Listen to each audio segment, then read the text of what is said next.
I have a gift for you. All right. I have prepared a APA formatting checklist. I did this several years ago and I like to share it with my students. And this is something that will help you not only in this class, but literally throughout the rest of your academic career, because you're going to be writing with APA formatting in academia. It's just a fact. So, I've got this little checklist of there's two of them that appear on a page. They're exact same thing. The way I created this to be, printed out, cut, and laminated like a bookmark, okay? And this checklist literally will help you as you write and before you turn that paper in, does it have APA formatting, okay? So I've submitted it. We'll go through here real quick. Let's see. Number one, it should be Times New Roman 12-point font. It should be double spaced. If there's any single spaces anywhere in your paper, it is wrong. It is not APA formatting. You do not skip lines, okay? Sometimes it may happen where your heading appears at the bottom of one page and your writing appears at the top of another. And in your mind, you're like, oh man, that's bad. I should just skip a space and so that the heading is at the top.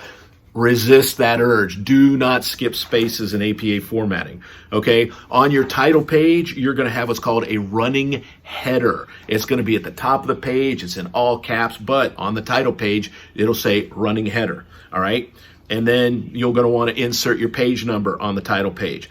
The text of the title page in the dead center, you're going to have the title, you have the name, you might have the English 101, Delaware Technical Community College, and the date.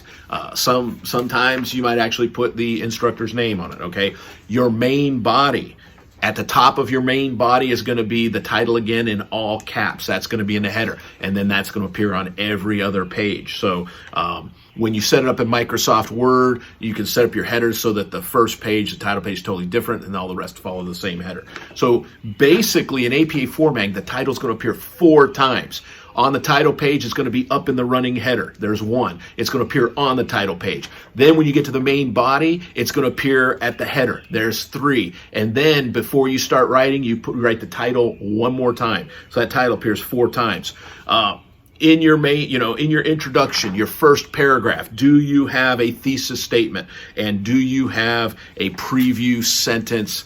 That should appear in your introduction. Your main body, you need to obey the word count. Now, in this assignment we're going to be doing this week, it's 3 to 4 pages. But a lot of times it might be, like 750 words. Obey the word count.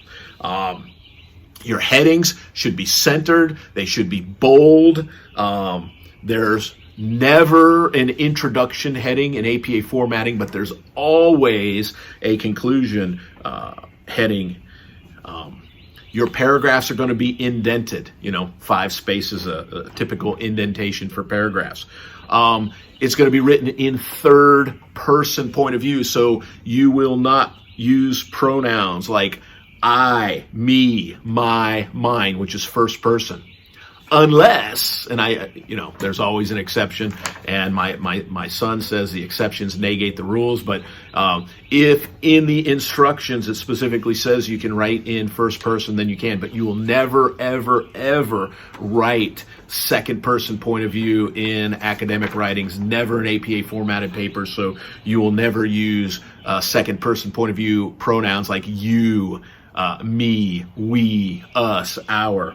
Okay. And then in your conclusion, you're going to restate the thesis. It's going to, kind of mirror image, so to speak. On your reference page, you have the word reference all the way at the top and centered. And then your references, they should be double spaced. You have a hanging indentation. So a normal paragraph indents 5 spaces. The hanging indent goes all the way to the end, but every subsequent line is indented. That's a hanging indent. So your references should have a hanging indent. Your references should be in alphabetical order. It starts out with the last name, comma, the initial, period.